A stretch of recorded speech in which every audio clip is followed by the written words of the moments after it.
Video like जरूर कर लीजिए और ऐसे वीडियो लगातार फ्री में पाने के लिए चैनल को तुरंत सब्सक्राइब कर लीजिए और बेल आइकन को जरूर टैप कर लीजिए ताकि आगे भी सारे वीडियो आपको मिलते रहे। यूट्यूब में फॉलो करते हैं तो प्लीज ये वाला फ्री टेलीग्राम चैनल जरूर ज्वाइन कर लीजिएगा। सारे नोटिफिकेशन सारे अपडेट यहीं पे आते हैं, ध्यान रखिएगा। नमस्कार दोस्तों, स्वागत है आप सभी का ऑनलाइन एग्जाम प्रिपरेशन पर, which is the part of study for civil services. दोस्तों आज हम साइंस की लिस्टिंग में एक इंपॉर्टेंट टॉपिक देखेंगे, केमिस्ट्री का, जहाँ पर हम कुछ जो पदार्थ हैं उनका पीएच मान देखने वाले हैं, पीएच वैल्यू देखने वाले हैं। जैसे कि आपसे रक्त की या फिर खून की, ब्लड की आपकी पीएच वैल्यू पूछी जाती है, आपसे पानी का पीएच मान पूछ लिया जाता है, ठीक है, आपसे नींबू का पीएच मान पूछ लिया जाता है। तो इस प्रकार के जो प्रश्न आते हैं ये हम आज कवर करेंगे। उसके बाद हम कुछ अम्ल देखेंगे, उनके स्रोत देखेंगे। हालांकि इसको हम देख चुके हैं लेकिन थोड़ा सा कुछ और जो भी बाकी है इस टॉपिक से वो हम कंप्लीट करेंगे। इसके बाद हम अम्ल क्षार सूचक देखेंगे, जो लिटमस पेपर होते हैं उनमें कौन सा रंग मिलता है किस लिटमस से, इसको देखेंगे। फिर हम कुछ क्षारक देखेंगे और वो किस में पाया जाता है ये देखेंगे। तो ये आज हमारे टॉपिक है जो आज हम पढ़ने वाले हैं। चलिए स्टार्ट करते हैं। सबसे पहले देख रहे हैं pH value. NaOH sodium hydroxide, जिसको कास्टिक सोडा कहते हैं, उसका संतृप्त विलयन, उसका पीएच कितना होता है? 15 होता है। 0.1 m NaOH विलयन, अगर 0.1 m लें तो ये सोडियम हाइड्रोक्साइड का विलयन ही है, तो इसका पीएच कितना होगा? 13 होगा। इसके बाद है चूने का पानी। चूने का पानी का कितना होगा पीएच वैल्यू? 10.5 होती है। मिल्क ऑफ मैग्नीशिया की 10 होगी। अंडे का सफ़ेद भाग, जो वाइट पार्ट अंडे का होता है, समुद्री और समुद्री जल, तो इन दोनों का पीएच 7.8 होता है, ठीक है। इसके बाद है मानव रुधिर का पीएच क्या होगा? 7.4 होगा, 7.4 होगा। इसके बाद है दूध का पीएच मान होगा 6.8। तो ये रुधिर का बहुत पूछा जाता है, 7.4 फिक्स है। कहीं कहीं आपको इसके आसपास भी देखने को मिल सकता है। तो अगर ऑप्शन में 7.4 ना मिले तो आप इसके आसपास की वैल्यू जैसे कि 7.3, 7.2 ये लगा सकते हैं, लेकिन आपको 7.4 मोस्टली देखने को मिलेगा ऑप्शन में, तो यही लगाएं, ठीक है। फिर दूध का पीएच है 6.8। अच्छा, पीएच वैल्यू में एक 7 होता है, ठीक है। 7 क्या है? जो 7 से कम है, ठीक है, उनको कहते हैं क्षार, और जो 7 से ज़्यादा है, जो 7 से कम है उनको कहते हैं एसिड, यानी कि अम्ल। और जो 7 से ज़्यादा होती है जिसकी वैल्यू, वो क्षारीय विलयन होते हैं, क्षारीय होते हैं, ठीक है, बेस कहलाते हैं वो। तो एसिड और बेस ये याद रखें। 7 से जो ज़्यादा है वो कहलाएगी क्षारीय विलयन, 7 से जो कम है उनको कहेंगे अम्ल। जैसे कि जो खट्टे पदार्थ होते हैं, नींबू हुआ, संतरा हुआ, ये सब एसिडिक होते हैं, इनमें एसिड पाए जाते हैं, तो ये सब क्या है? अम्लीय हैं, और इनकी पीएच वैल्यू हमेशा आपको 7 से कम देखने को मिलेगी।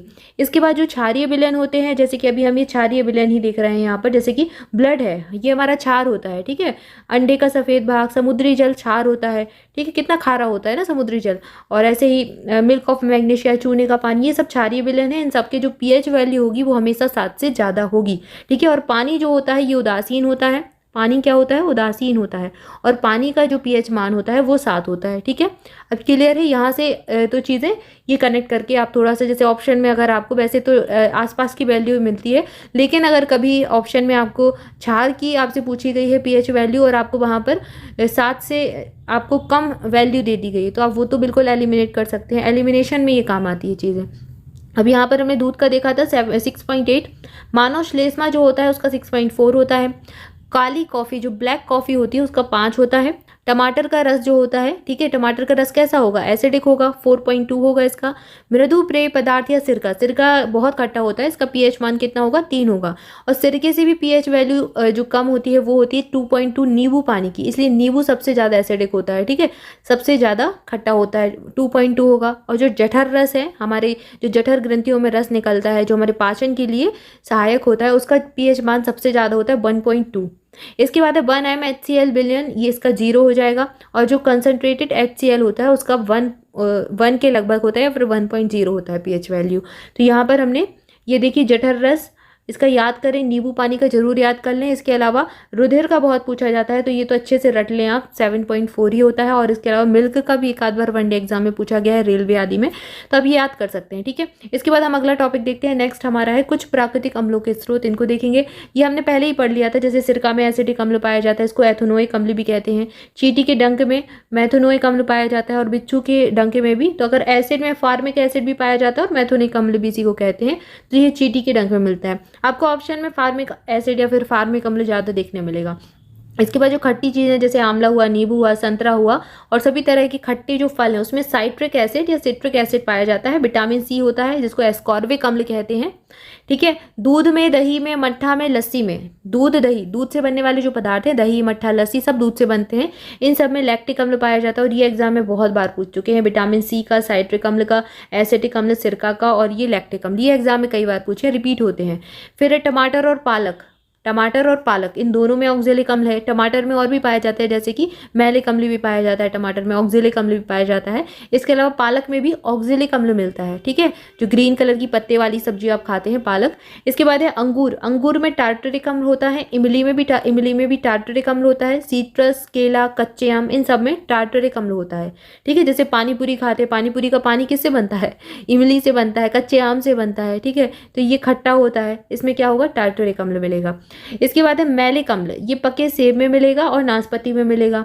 बेंजोइक अम्ल, ये घास में, पत्तियों में और मूत्र में होता है। टैनिक अम्ल, टैनिक जो होता है, टैनिक एसिड होता है चाय में। इसके अलावा गेहूं में होता है ग्लूटामिक अम्ल, ग्लूटामिक, गा से गेहूं, गा से ग्लूटामिक, याद रख सकते हैं। ग्लूटामिक एसिड क्या होता है? गेहूं में होता है, तो भाई गेहूं में भी एसिड पाया जाता है। क्लियर है? तो ये हमने कुछ प्राकृतिक स्रोत देखे अम्लों के। इसके बाद नेक्स्ट है हमारा अम्ल क्षार सूचक। लिटमस पेपर क्या होता है? आपको सूचना देता है कि कौन सा विलयन है या फिर क्या है, ये कैसा है, अम्लीय है, क्षारीय है, तो ये बताता है। इसकी जांच करते हैं तो इसमें सूचक के नाम देखते हैं। जो नीला लिटमस पेपर है, अम्ल के साथ कैसा कलर देखा? अगर आप कोई जो है सॉल्यूशन लेंगे, कोई विलयन लेंगे और उसमें नीले कलर के लिटमस पेपर को आप डाल देंगे, उसका कलर रेड हो गया, नीला लिटमस पेपर नीले कलर से लाल में परिवर्तित हो गया, तो वो क्या हो जाएगा? तो आपको पता चल जाएगा कि वो विलयन कैसा है, अम्लीय विलयन है। और अगर उसका रंग चेंज नहीं हुआ तो आपको पता चल जाएगा कि वो क्षारीय विलयन है। इसके बाद लाल लिटमस पेपर को आप किसी विलयन में डालेंगे और लाल रंग में ही रहे, उसका रंग चेंज ना हो, लाल रंग में ही बदल जाए और गहरा लाल हो जाए, तो वो कैसा हो जाएगा? एसिडिक हो जाएगा। और अगर नीले में चेंज हो जाए तो वो कैसा हो जाएगा? क्षार हो जाएगा। तो नीला और लाल ये दोनों एक दूसरे के अपोजिट हैं। जैसे नीले को लाल में बदला तो क्या हो गया? अम्ल हो गया, और लाल से नीला बना तो क्षारीय हो गया। ठीक है, ये समझ पा रहे हैं ना आप? ये अपोजिट है एक दूसरे के। इसके बाद जो हल्दी है, हल्दी भी क्या है? अगर आप किसी विलयन में डालें, कोई परिवर्तन ना हो, तो क्या हो जाएगा? वो विलयन अम्लीय हो जाएगा। ठीक है, और अगर वो लाल रंग में चेंज हो जाए तो वो विलयन कैसा हो जाएगा? क्षारीय हो जाएगा। ठीक है, क्षार हो जाएगा। जैसे कि आप नमक में हल्दी मिलाएंगे तो रेड कलर की हो जाती है। ठीक है, नमक, अगर नमक का पानी है, आप उसमें हल्दी डालेंगे तो रेड कलर आपको मिलेगा। तो नमक का पानी कैसा हो जाएगा? क्षारीय हो जाएगा। नमक कैसा होता है? लवणीय, क्षारीय होता है। तो उसमें हल्दी डालेंगे तो वो लाल कलर में परिवर्तित हो जाएगी, तो आपको पता चलता है कि वो विलयन क्या है? क्षारीय है। ये नमक की बात नहीं है, नमक तो एग्जाम्पल दिया, आपको ऑलरेडी पता है वो क्षारीय विलयन है। लेकिन आप किसी भी क्षारीय विलयन में हल्दी को डालेंगे तो वो रेड कलर देगी, तो आपको पता चलेगा कि भाई ये क्षारीय विलयन है। और अगर हल्दी का रंग चेंज नहीं हुआ, same as it is yellow colour की रही, तो पता चलेगा आपको कि अम्लीय सॉल्यूशन है। इसके बाद है मिथाइल ऑरेंज। मिथाइल ऑरेंज जो है अगर लाल रंग में चेंज हो जाए तो आपको पता चलेगा कि वो अम्लीय है, और पीले रंग में चेंज हो जाए तो पता चलेगा कि क्षारीय है। फिर है फिनोप्थिलीन। फिनोप्थिलीन रंगहीन होती है, अगर कोई भी परिवर्तन नहीं हुआ तो अम्ल कहलाएगा, और अगर गुलाबी रंग में चेंज हो गई तो ये क्षारीय कहलाएगा। ठीक है, अगर इसका पिंक कलर आ गया, फिनोप्थिलीन आपने किसी सॉल्यूशन में डाली, किसी विलयन में डाली और वो उसने दे दिया गुलाबी रंग, तो आपको पता चलेगा कि भाई ये क्षारीय विलयन है।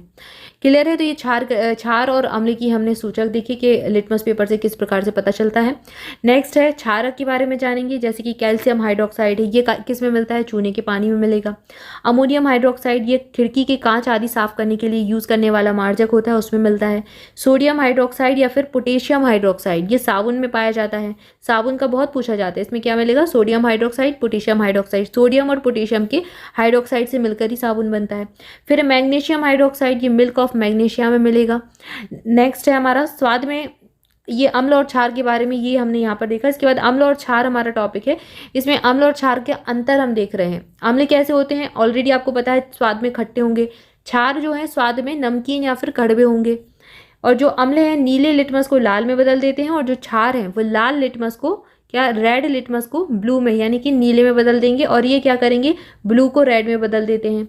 इसके बाद है, आप इसको याद रखेंगे, इसके एग्जाम में बहुत पूछे जाते हैं, जैसे कि आपसे HCl H2 आपसे पूछ लेंगे निम्नलिखित दिए गए ऑप्शन में कौन सा अम्लीय विलयन है, कौन सा क्षारीय विलयन है, तो ये जरूर याद कर लें। जैसे HCl है, हाइड्रोक्लोरिक अम्ल, आपको ये फॉर्मूला ही ऑप्शन में मिलेगा ताकि आप कंफ्यूज रहें। अगर अम्ल जोड़ दिया तो पहचान ही जाएंगे ना। तो आपको ऐसे ही रासायनिक सूत्र दिए जाते हैं ऑप्शन में, जैसे कि HCl है हाइड्रोक्लोरिक अम्ल, H2SO4 सल्फ्यूरिक अम्ल कहलाता है, HNO3 नाइट्रिक अम्ल कहलाता है और CH3COOH एसिटिक अम्ल कहलाता है। ऐसे ही यहाँ पर क्षारीय विलयन के उदाहरण देखिए, sodium hydroxide, potassium hydroxide, calcium hydroxide CaOH का होल ट्वाइस और अमोनियम हाइड्रोक्साइड NH4OH, ये इसका सूत्र होता है, रासायनिक सूत्र है। तो ये अम्ल और क्षार का अंतर दिखा। नेक्स्ट हमारा टॉपिक है अल्कोहल के बारे में हमको पढ़ना है, फिर कार्बनिक यौगिक देखेंगे महत्वपूर्ण।